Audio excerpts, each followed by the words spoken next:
पूज्याय विवेकानन्दसूरये सच्चित्सुखस्वरूपाय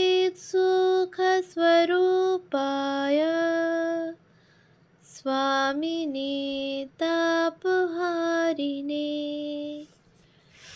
বেলুড় রামকৃষ্ণ সংঘের সংঘাধ্যক্ষ পরম্পরা গ্রন্থ থেকে পাঠ।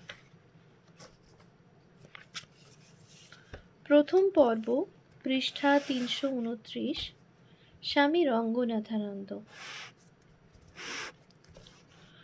অন্ত্যেষ্টি ক্রিয়া সম্পন্ন হয় বৈদিক শান্তিমন্ত্র উচ্চারণের মধ্য দিয়ে।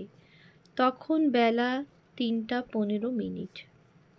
স্বামী রঙ্গনাথানন্দজি তাঁর নশ্বর দেহ ত্যাগ করে চলে গেলেন, কিন্তু রেখে গেলেন মহিমময় শ্রী রামকৃষ্ণ বিবেকানন্দের ভাবাদর্শে যাপিত একটি অনন্য অনুপম জীবন, যা শুধু সাধু ব্রহ্মচারী তথা ত্যাগীদেরই অনুপ্রেরণামূলক নয়, বিশ্বের সমগ্র স্তরের মানুষের কাছে আত্মশক্তি বিকাশের এবং উদ্দীপনা লাভের এক আদর্শ মূর্ত বিগ্রহ। সেই অতুলনীয় জীবনের পরতে পরতে বারবার প্রকাশিত হয়েছে অসামান্য সব দৈবী ও মানবীয় নজিরবিহীন গুণরাশি। সেগুলির সামান্য স্মরণ মনন ও অনুশীলন সকলের হৃদয় মনকে ধীরে ধীরে বিকশিত করে প্রত্যেকের অন্তরস্থিত চৈতন্যের সঙ্গে আমাদের একাত্মতা অনুভব করাবে। এখন আমরা সেই মহাজীবনের নির্যাসস্বরূপ কিছু ঘটনা ও বিশেষত্ব উল্লেখ করব। পূজনীয় মহারাজ জীবনে পাঠ্যপুস্তকের বাইরে যে বই প্রথম পড়েন সেটি শ্রী শ্রী রামকৃষ্ণ কথামৃত। এইভাবেই শ্রী রামকৃষ্ণের প্রতি তার প্রথম ভালোবাসা ও আকর্ষণ। ধীরে ধীরে সেই ভাবটি তার জীবনে ঘনীভূত রূপ পায়। একবার স্বামী তুরীয়ানন্দজির সেবক একজন কঠোরী সাধু রঙ্গনাথানন্দজিকে মৃদুভাবে সাবধান করে দিয়ে বলেছিলেন, অত্যধিক জনপ্রিয়তার কারণে মহারাজের মন বিপথে চলে যেতে পারে। মহারাজ জবাবে বলেছিলেন, মন যদি আদৌ কোথাও যায় তবে তা কেবল ঠাকুরের চরণেই যাবে। মহারাজ যখন করাচি কেন্দ্রের প্রধান, তখন মঠের তদানীন্তন সাধারণ সম্পাদক স্বামী মাধবানন্দজি করাচি এসেছিলেন। সে সময় মহারাজের রবিবারের বক্তৃতা ক্লাসগুলি খুব জনপ্রিয় ছিল। সমাজের বহু গুণীমানী মানুষ তাতে আসতেন। একদিন মাধবানন্দজি স্বয়ং আগ্রহ করে ওই রকম একটি ভাষণে উপস্থিত হয়েছিলেন। পরে তিনি আরেকজন সন্ন্যাসীকে বলেছিলেন, ঠাকুর শঙ্করকে কোলে নিয়ে খেলা খেলছেন। মহারাজ বলতেন, লেকচারে কী বা আর আছে, ঠাকুরকে দেখো। তিনি কোনো ভাষণ দিতে পারতেন না, কিন্তু তার প্রভাবটি দেখো। আসলে যেটির প্রয়োজন সেটি হলো পবিত্র হৃদয়, সৎ উদ্দেশ্য। সেটি অন্যদের প্রভাবিত করতে পারে। মহারাজ ব্রহ্মচারীদের বলতেন, যখনই সঙ্ঘে যোগ দিয়েছ তখন থেকেই তোমার দেহটি ঠাকুরের, এটি তাঁর। হিন্দিতে বলে, তন মন ধন সমর্পণ কিয়া। তোমাদের তনু মন ধন সমস্তই শ্রী রামকৃষ্ণে সমর্পিত। ঠাকুরের আরাত্রিক ভজনের সম্পদ তব শ্রীপদ ভব গোষ্পদ বারি যথায় কথাটি মহারাজ অনেকবার উচ্চারণ করে বলতেন, আহা, কি অসাধারণ ভাব! এই জৌলুসময় সংসারের সমস্ত ধনসম্পদ গোষ্পদের বাড়িতুল্য তুচ্ছ, একবার যদি তোমার শ্রীচরণে আশ্রয় পাই। মহারাজ তখন হায়দ্রাবাদ মঠের অধ্যক্ষ। একবার ঠাকুরের তিথি পূজা উপলক্ষে পূজারী মহারাজ ভালোভাবে ঠাকুর ঘর সাজাতে চাইলে মহারাজ বলেন, আমাদের ঠাকুর ছিলেন খুব সাদাসিধে, মাত্রাতিরিক্ত আড়ম্বরপূর্ণ সাজগোজ তাকে মানায় না। অন্যত্র বলেছিলেন, ছেলেবেলায় একটি গভীর অর্থপূর্ণ বাক্য শুনেছিলাম, অনাড়ম্বর জীবনযাপনের সাথে উচ্চ চিন্তা। তখন থেকেই এই ভাবনাটি আমায় পেয়ে বসে। এরপর যখন ঠাকুর ও মায়ের জীবন জানলাম, দেখলাম এই সত্যটি তাদের জীবনে কি সুন্দরভাবেই না পরিস্ফুট। শ্রীমা আপাত গ্রাম্য মহিলা, কিন্তু ভেতরে কি এক অসাধারণ ব্যক্তিত্বের অধিকারিণী। ঠাকুরের ক্ষেত্রেও তাই, বাহ্যিকভাবে গ্রাম্য কিন্তু অন্তরে অনন্ত ভাব। মহারাজ সাধারণত ভাব সমাধি, দর্শন, এমনকি স্বপ্ন সম্পর্কেও বিশেষ আলোচনা করতেন না বা গুরুত্ব দিতেন না। কারো ভাব বা দর্শন হয় শুনলে রসিকতার সুরে ডাক্তার দেখাতে বলতেন, আর স্বপ্ন সম্পর্কে বিশেষ গুরুত্ব না দিতে বলতেন। তথাপি তিনি মনে করতেন কতকগুলি স্বপ্ন কারো জীবন ও অদৃষ্টে ভাবী উন্নতির সূচনা ব্যক্ত করে। পূজনীয় মহারাজজির জীবনে এমন কয়েকটি স্বপ্নের হদিশ অপ্রত্যাশিতভাবে জানা যায়। তাদের মধ্যে তিনটির কথা মহারাজ স্বহস্তে লিপিবদ্ধ করে গেছেন। মহারাজের লিপির ভাষান্তর নিম্নরূপ: অদ্বৈত আশ্রম, মায়াবতী, 2রা জুন 1968, ভোর 4:30 আমার একটি সুস্পষ্ট স্বপ্ন দর্শন হয়। কয়েকজন সন্ন্যাসী ভাইয়ের সঙ্গে একটি আশ্রমে যাচ্ছি। সেখানে বিশেষ পূজার আয়োজন হয়েছে। দেখলাম পূজার উপকরণ, ফুল এবং নৈবেদ্য গোছানো রয়েছে এবং সাজানো হচ্ছে। অনেকগুলি আলাদা পূজার পাত্র ঠাকুর, মা ও স্বামীজির ছবির সাথে একই প্যান্ডেলে ছিল। আমি একটি দলের সাথে মায়ের ছবিতে প্রণাম করতে গেলাম। যে মুহূর্তে প্রণাম করলাম, শ্রী শ্রীমা জীবন্ত রূপ পরিগ্রহ করে ছবি থেকে বেরিয়ে এলেন এবং আমাকে স্পর্শ করে কিছু পূজার পাত্র পরিষ্কার করতে বললেন, যা তখনও পর্যন্ত অপরিষ্কৃত ছিল। তার স্পর্শ আমার মধ্যে আনন্দের শিহরণ বইয়ে দিল। অনুভব করলাম যে আমার সামনে যিনি আছেন তিনি নিছক ছবি নন, মা, স্নেহময়ী জীবন্ত মা স্বয়ং। আহা, সে কি আনন্দ! আমি তার কোলে মাথা রাখলাম, প্রণাম করলাম এবং কাঁদতে কাঁদতে তার ভালোবাসায় ভরা জীবন্ত রূপটি প্রতিদিন অন্তত একবার দেখবার জন্য খুব আবদার করলাম।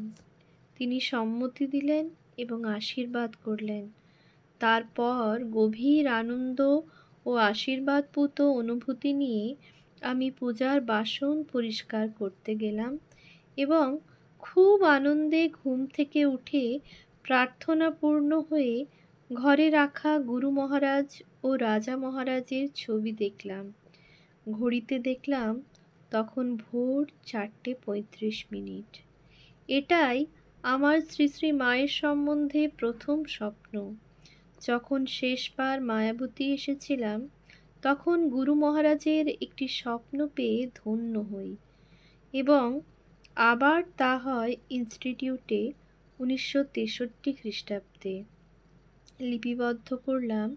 সময় সকাল 11:30, তারিখ 2/6/68। একজন ভক্ত একবার মহারাজকে বলেন, সাধু জীবন যাপন করা খুবই কঠিন। মহারাজ বললেন, হ্যাঁ, তা সত্যি। কৃপা, শ্রী শ্রী মায়ের কৃপা দরকার সাধু জীবন যাপনের জন্য। সম্প্রতি মহারাজ একদিন একটি অতি সাধারণ স্মরণিকায় প্রকাশিত শ্রী শ্রী সারদা দেবীর নিজের কথায় দক্ষিণেশ্বরে আমার দিনগুলি শীর্ষক একটি রচনা পড়ছিলেন।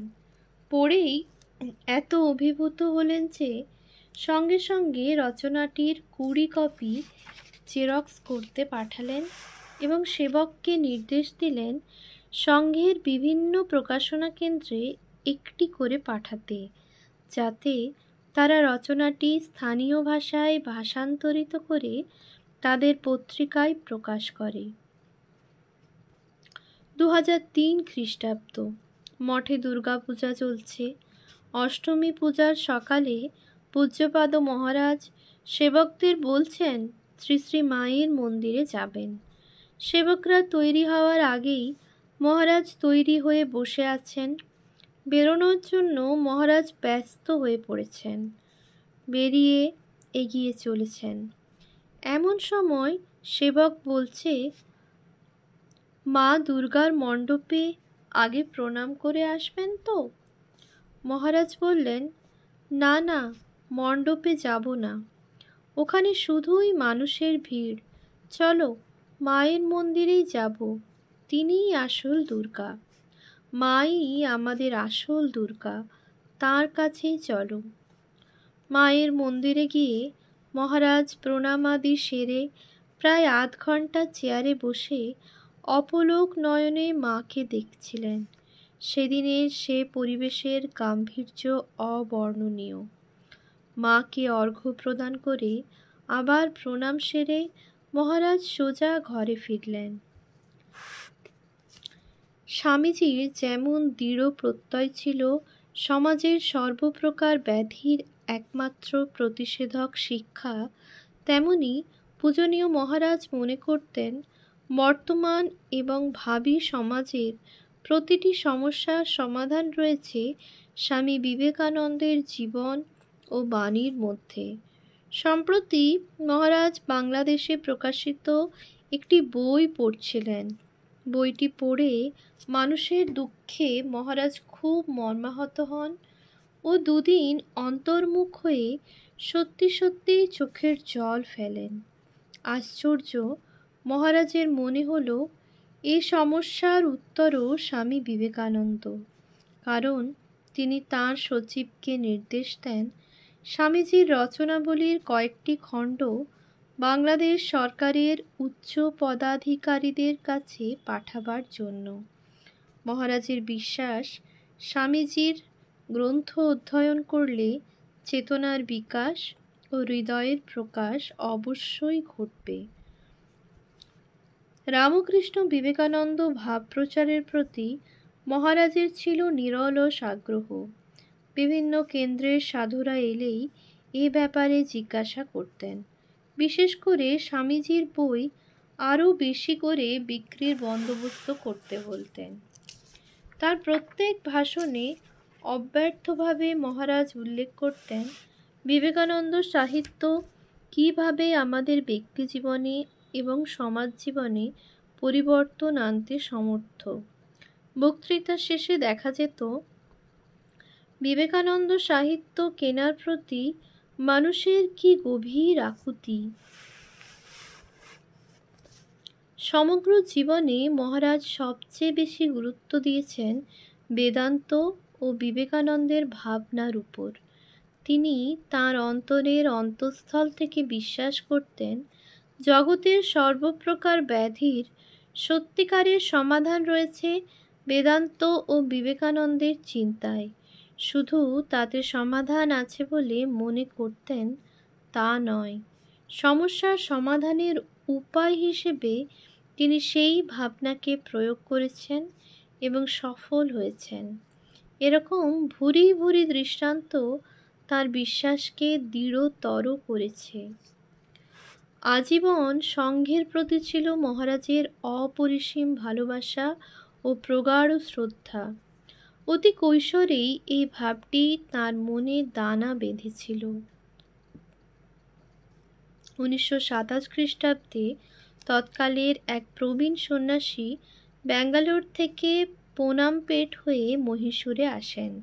সিদ্ধেশ্বরানন্দজি ও মহারাজ তাকে রেল স্টেশন থেকে আশ্রমে নিয়ে আসেন।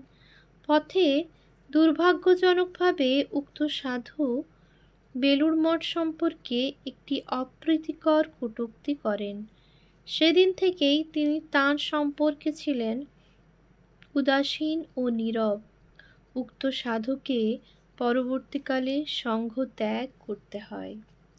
পরবর্তীকালেও যখনই কেউ সংঘকে কোনো দিক থেকে ছোট বা তুচ্ছ-তাচ্ছিল্য করার মনোভাব দেখিয়েছে, তিনি তৎক্ষণাৎ দৃঢ়স্বরে যুক্তিনিষ্ঠার সঙ্গে প্রমাণ করতেন যে পৃথিবীর ইতিহাসে এরকম মহান সংঘ আর কখনো হয়নি এবং ভবিষ্যতেও সমগ্র পৃথিবীর জন্য আমাদের সংঘ অবিস্মরণীয় কীর্তি এবং অবদান রাখবে। সেজন্যই সংঘের সাধু ব্রহ্মচারীদের সর্বদাই ঠাকুর মা স্বামীজির যোগ্য উত্তরাধিকারী স্বরূপ জীবন গঠন করতে নির্দেশ দিয়েছিলেন। সেজন্যই সংঘের সাধু ব্রহ্মচারীদের সর্বদাই ঠাকুর মা স্বামীজির যোগ্য উত্তরাধিকারী স্বরূপ জীবন গঠন করতে নির্দেশ দিতেন। ওম শান্তি শান্তি শান্তি। হরি ওম তৎসৎ। শ্রীরামকৃষ্ণার্পণমস্তু।